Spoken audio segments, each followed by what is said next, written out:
Hello ladies and gentlemen, and welcome back to another episode of Everyday Mobile.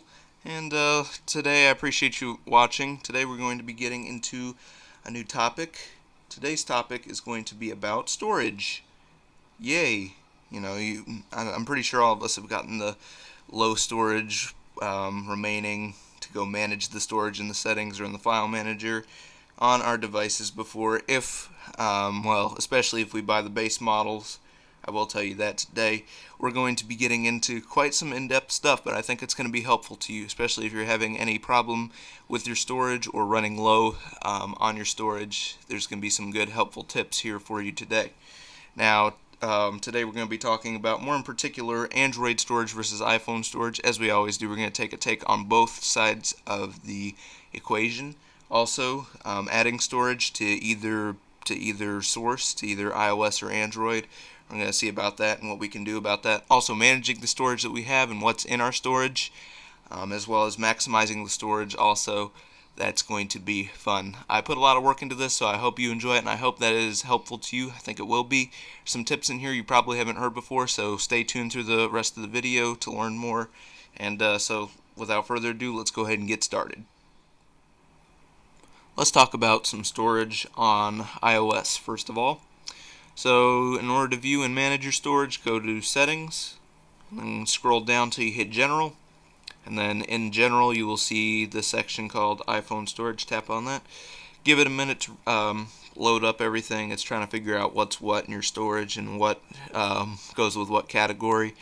And you may want to wait a minute, as I'm doing right now, because it'll probably refresh a couple times, and if you wait, it'll give you more accurate details. So it always goes from the top down. It goes from the most storage consuming apps down to the least. The most was 5.83 gigabytes, and I can I'm going to say this as a general statement. Most of the time on iPhones, the photos is what takes up the most storage. So that's definitely a big factor in your storage, is your photos and videos and such. And I'm going to give you a little tip here. If you go to your Photos application, and then as you can see here, usually it opens the default view here, but then you go over to your Albums tab and then scroll down to Recently Deleted.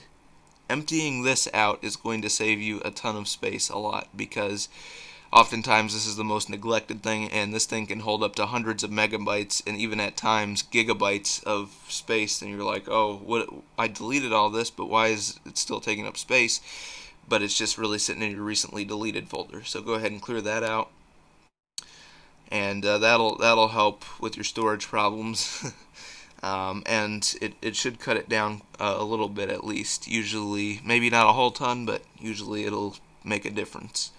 And so as you can see there, you can see here it gives you a bar graph of how much of what is using up storage. I have a lot of app data because some of the audio I download comes through apps instead of, like audio files. It comes through apps and is classified as app data because you can only access it through that app. And so this can be a lot of things depending on what you use, what kind of apps you have on your device. And so that can vary. And also you can see the proportion of different categories, such as photos there is second up, and system, and then some iBooks, and then other as well. It's also a good idea to pay attention to these recommendations.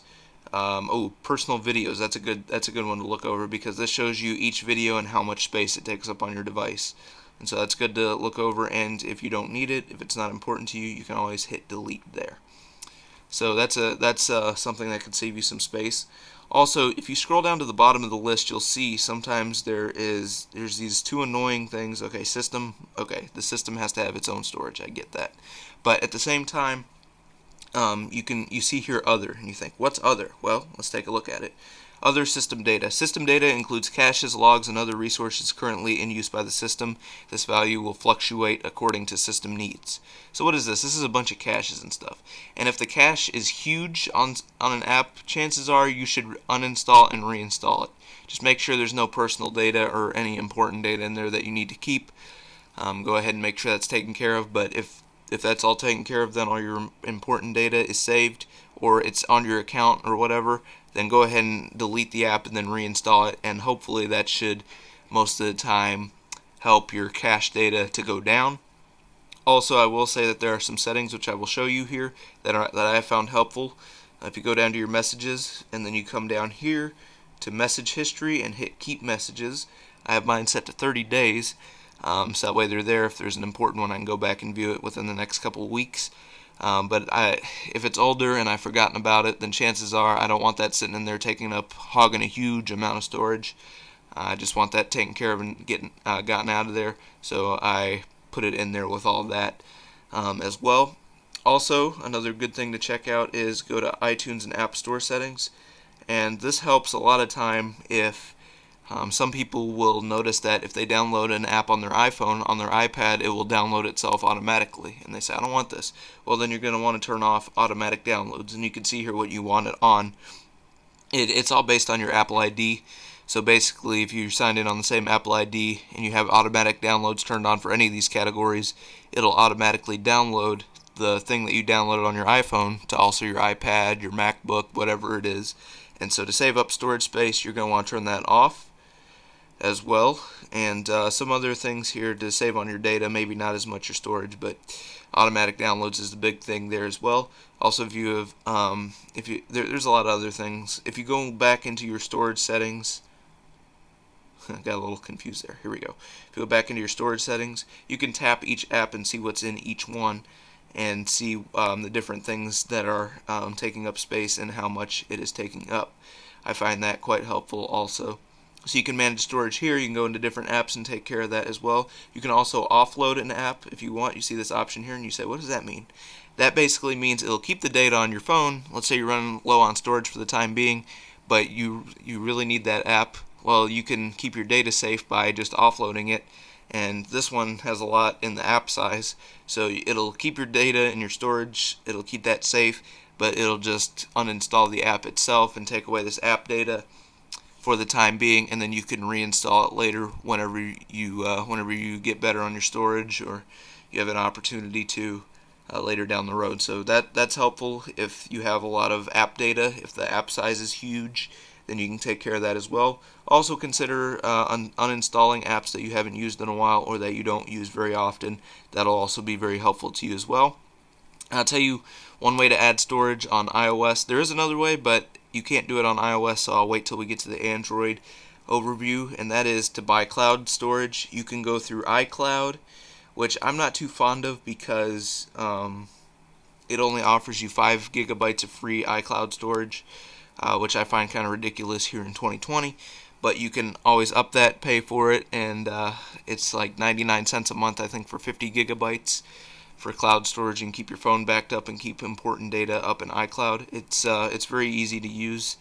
Also, I have on my phone here installed Google Drive, which I prefer because it gives you 15 gigabytes of free storage instead of just 5. And so there is also an option to back up your whole phone to Google Drive if you have the storage for it. I believe, I don't think I'm going to be able to access it offline because I don't want notifications coming in while I'm doing these, so I put it into airplane mode. But if you look hard enough, you'll find the option to back up your phone. I believe Samsung accounts give you 5 gigabytes of free storage, and OneDrive does as well. So Google is really the biggest one there that'll give you the most out of just really free storage. So consider backing up some files to that if you want. To cloud storage, you can't really add an SD card to iOS, so that's kind of sad, but at the same time, they come in a lot bigger variants usually right off the bat, like 64, 128, or 256 gigabytes, and I think now 512. I think that's the storage space size. So do take advantage of that, and I think you'll find that helpful. So hopefully these tips were helpful. There's some more in iOS that are there available for you. I just can't recall them off the top of my head right now. But at the same time, I hope this was helpful to you. Let's go to the Android side of things. Alright, now let's talk about storage on Android. Now the thing about storage is, well, with Android anyway, is that it's more customizable by the user as per usual with Android. I'm going to show you first of all some of the settings that go into this. If you'll take a look with me here, open your device's settings, Now on Samsungs they typically have some kind of their own program in there to make it more convenient to access all the stuff like battery and memory and storage and such. On mine I'm running Android 7, so it's called Device Maintenance. On some it'll be called Device Manager, Smart Manager, they have different names for it as the different Android versions progressed. No two Androids are the same, so it may be different for you. If you don't have a Samsung, typically it's going to just be their own category, like you're going to have in the settings. You're going to have your battery settings, you're going to have your storage settings, and so on. So if you can't find it, then just go to your trusty old search bar in the settings and type in storage. Now the nice thing about this is it combines everything into one space. We may talk about some of these other categories in later videos, but today we're going to be focusing on storage. As you can see here, it says I have 1.7 gigabytes free. That's talking about the internal storage, which we'll get to in a minute here. But as you can see here, it pulls up every category and all the storage space that takes up with its files, and that's very convenient. If you tap on any one of these, it'll take you to that specific type of file and where they can be found, and if you want to delete some of those unnecessary ones, then you can do so there. Also a nice little circle graph here, and the summary. Now as you can tell, this is the base model of this tablet type because I only have 16 gigabytes of internal storage. The nice thing about most Androids though is that you can add an SD card, or aka external storage, to the device. The nice thing about this is that you can pretty much put any type of file that you would be able to put on your device's storage onto that SD card. And this SD card was originally 32 gigabytes. I think some of the system had to take up some space on that, but regardless, I'd rather have the extra almost 30 gigabytes of storage than not. As you can see here, once again we have the summary and the same interface look here with the all the options here, all the categories and how much space that they take up. And if you see the three dots up here in the corner, if you tap on that, it'll give you an option for storage settings. And this is what typically the default Android, like I said, the device maintenance section there added their own interface, but this is typically what your typical Android will look like with the storage settings. It'll give you your internal storage and how much of that you're using, and if you have any other options like a SD card, it'll show the same down here. And if you go ahead and tap on either one of these, it'll give you some insight as to what's being used or what's using what, and you can see that there, and it's still loading up. I'm going to go ahead and go back here to the SD card. Now before you go and start setting up your SD card, I want to tell you about a feature here, and that is format. Once you get your SD card and it's new, it's out of the box, you put it in your tablet or your device. I keep saying tablet because that's what I'm using, but Android device. Don't start transferring the files just yet. Make sure that you format it as a type of I believe there's portable storage and there's non-portable. I forget exactly, but if you already have data on your SD card and then you do this, it's going to erase all your data off there. But it's best just to do this first, so that way you can put like apps onto your SD card and do that kind of stuff. Now I will say that putting apps on your SD card will slow them down usually, so it's best not to put high graphic gaming or anything like that onto the SD card. Also, if you watch my episode on widgets, you will know that if you put an app on the SD card, that automatically takes away your privileges for widgets for whatever reason.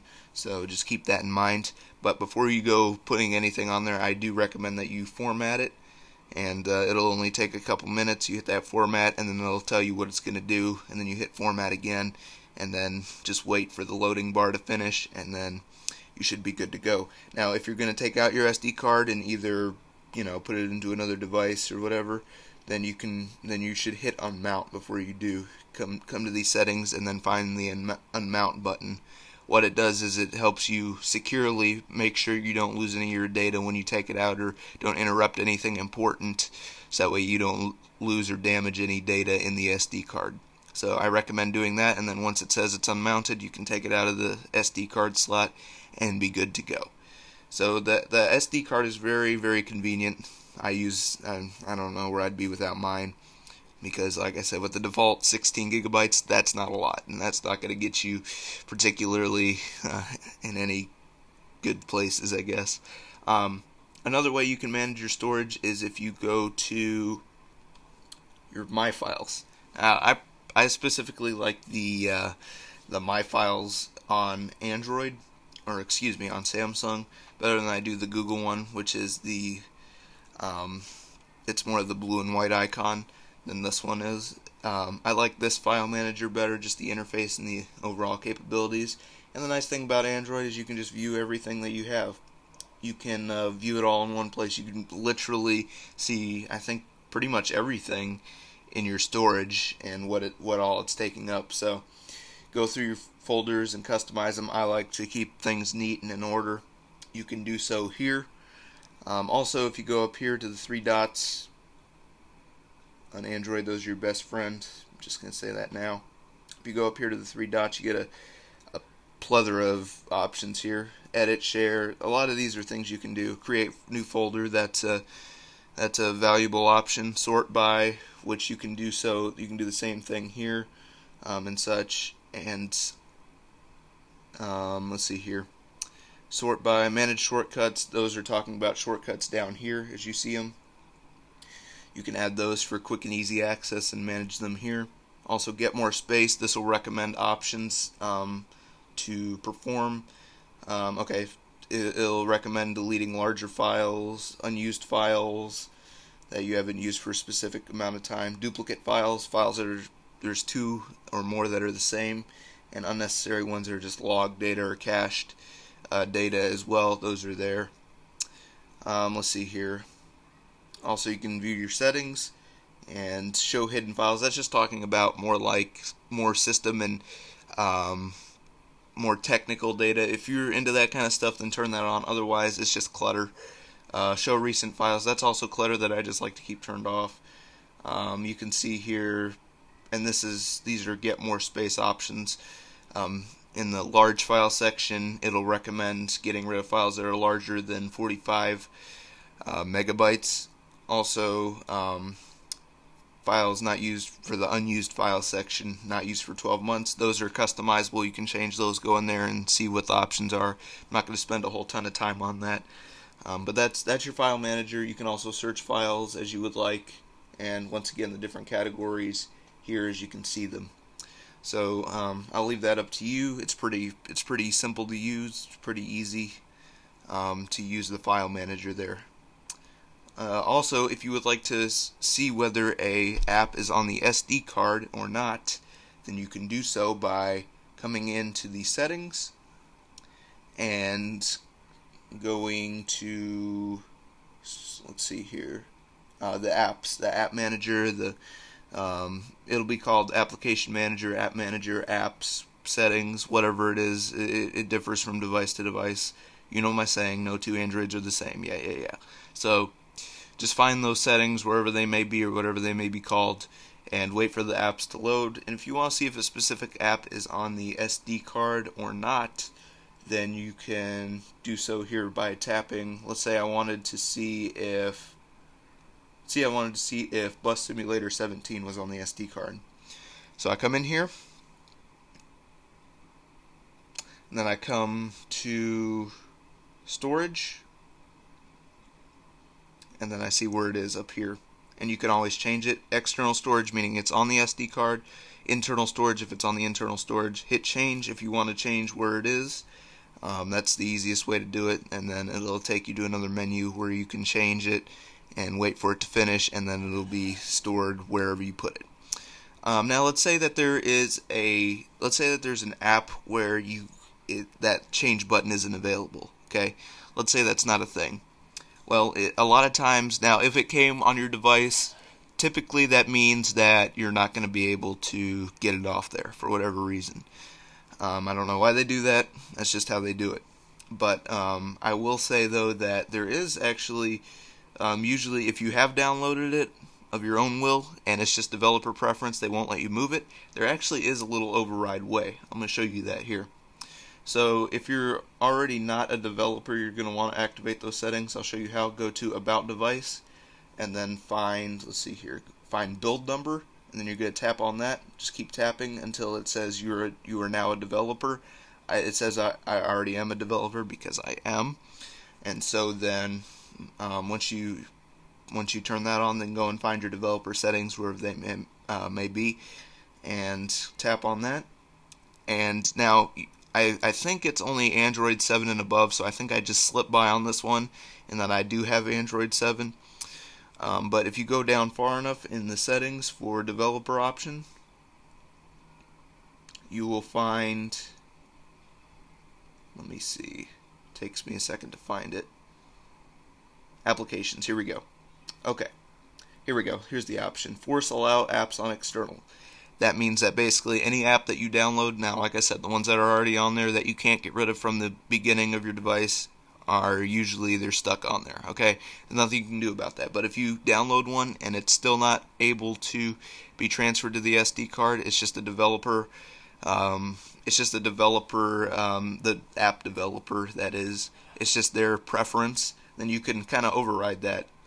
Usually this is only on Android 7 and above, but if you turn that little switch on, which I already do have it on because I like that feature, then you come back, whoops, that's not what I meant to do. You come back to your app settings, and then you find the apps that you want. A lot of the Google apps that I have don't like it. YouTube, okay? You come in here to, oh no, my bad. YouTube is already pre-installed. Let's just say you want, let's try Gboard. How about that? So let's say you wanted to move Gboard, because I downloaded that by myself. You want to move that. Now you can do so. Right here, change. Now I will say that with the Gboard app, the reason I mentioned this one in particular is because you can actually, it's actually better to keep that one on the internal storage, I found, because if you have that set as your default keyboard, which I do, I don't really like the Samsung keyboard, which I recommend downloading Gboard if you have a Samsung. But if you have the Gboard as your default keyboard, keep that on the internal, because every time you turn off your device and turn it back on, if you have it on the SD card, then you have to manually go back and select, and then yeah, it gets really annoying. But whereas if you have it on your internal, whenever you turn it back on, it'll be there and good to go whenever you start to type. So if you use that as your default keyboard, then keep it on your internal. By all means, I recommend that. So like I said before, I think that's about it. Oh, one more thing. If you want to clear the cache on any app on Android, just find that app, go to the storage settings as you see here, and then come down here to the clear cache button. Or if you just want to get a fresh start, now be careful about this. Make sure you don't have any important data that can't be lost. But if you want to get a fresh start and maybe you need to reset it, then hit clear data here, and it should give you a warning before you do clear your data. But be careful about that. Cache data is unnecessary data, so you can clear that usually with no problem. I think that's going to about do it for the Android side of things. I appreciate you watching this. I know we went a little bit longer than we usually do today. But if you already haven't and you're new around here, don't be a stranger. Hit the subscribe button and the little notification bell to get premium first-class content delivered straight to you. Also leave a like on your way out. That would be greatly appreciated. Other than that, I hope y'all have a great day, ladies and gentlemen. Have a good day. I'll see you next time. Bye.